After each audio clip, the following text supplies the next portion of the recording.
준공검사, 시행자가 도시개발사업의 공사를 끝낸 때에는 공사완료 보고서를 작성해서 지정권자의 준공검사를 받아야 하죠. 그런데 만약 지정권자가 시행자인 경우에는 준공검사가 필요 없다고 했죠. 지정권자는 공사완료 보고서를 받으면 지체 없이 준공검사를 해야 되고요. 이 경우 지정권자는 효율적인 준공검사를 위하여 필요하면 직접 하지 않고 관계행정기관, 공공기관, 연구기관 그 밖에 전문기관 등에 의뢰하여 가지고 준공검사를 할 수 있어요. 지정권자는 공사완료 보고서의 내용이 포함된 공공시설을 인수하거나 관리하게 될 국가기관, 지자체 또는 공공기관의 장에게 준공검사에 참여할 것을 요청할 수 있으며 이를 요청받은 자는 특별한 사유가 없으면 요청에 따라야겠죠. 시행자는 도시개발사업을 효율적으로 시행하기 위하여 필요하면 해당 도시개발사업에 관한 공사가 전부 끝나기 전이라도 공사가 끝난 부분에 관해서는 준공검사를 받을 수 있습니다. 공사 완료의 공고.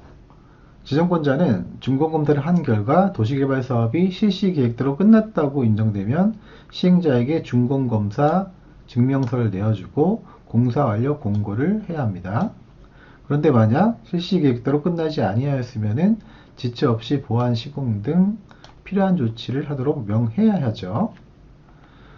지정권자가 시행자인 경우 그 시행자는 도시개발사업의 공사를 완료한 때 공사 완료 공고를 해야 합니다. 지정권자가 시행자면은 준공검사 이런 거 필요 없잖아요. 그냥 공사 완료한 때 완료 공고하면 되는 거예요. 조성토지 등의 준공전 사용, 준공검사 전 또는 공사 완료 공고 전에는 조성토지 등을 사용할 수 없어요. 하지만 채비지는 사용 가능하죠. 시행자가 비용 충당을 위해서 처분할 수도 있으니까요. 다만 사업 시행의 지장 여부를 확인받는 등 지정권자로부터 사용 허가를 받은 경우에는 준공검사 전 또는 공사 완료 공고 전이라도 조성토지를 사용할 수 있습니다. 준공검사 등에 관한 설명으로 틀린 것은 1번 도시개발사업의 준공검사 전에는 채비지를 사용할 수 없다. 아니죠. 채비지는 시행자가 비용 충당 등을 위해서 사용하거나 처분할 수 있잖아요. 사용할 수 없다고 했기 때문에 1번이 틀린 지문이고 답이네요. 지정권자는 효율적인 준공검사를 위하여 필요하면 관계행정기관 등에 의뢰하여 준공검사를 할 수 있죠. 3번 지정권자가 아닌 시행자는 도시개발사업에 관한 공사가 전부 끝나기 전이라도 공사가 끝난 부분에 관해서는 준공검사를 받을 수 있다고 했죠.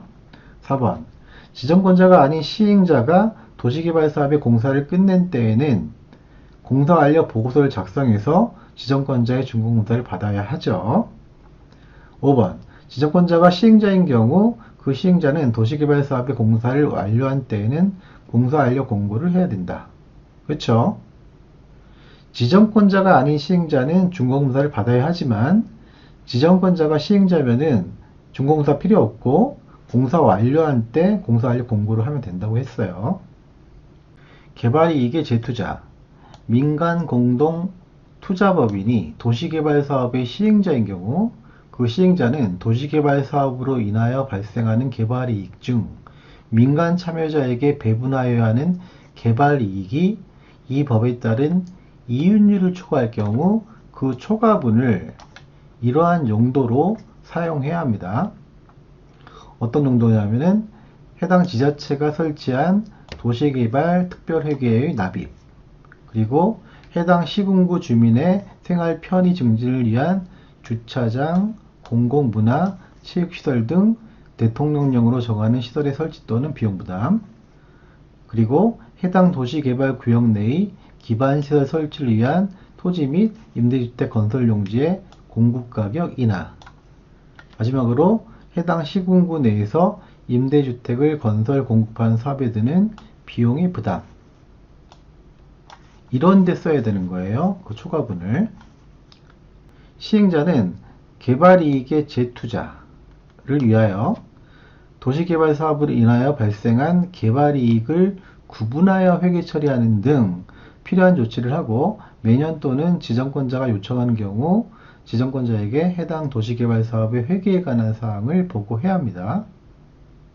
재투자를 위해서 개발이 구분하여 회계 처리한다는 거 꼭 기억하세요. 쉽다.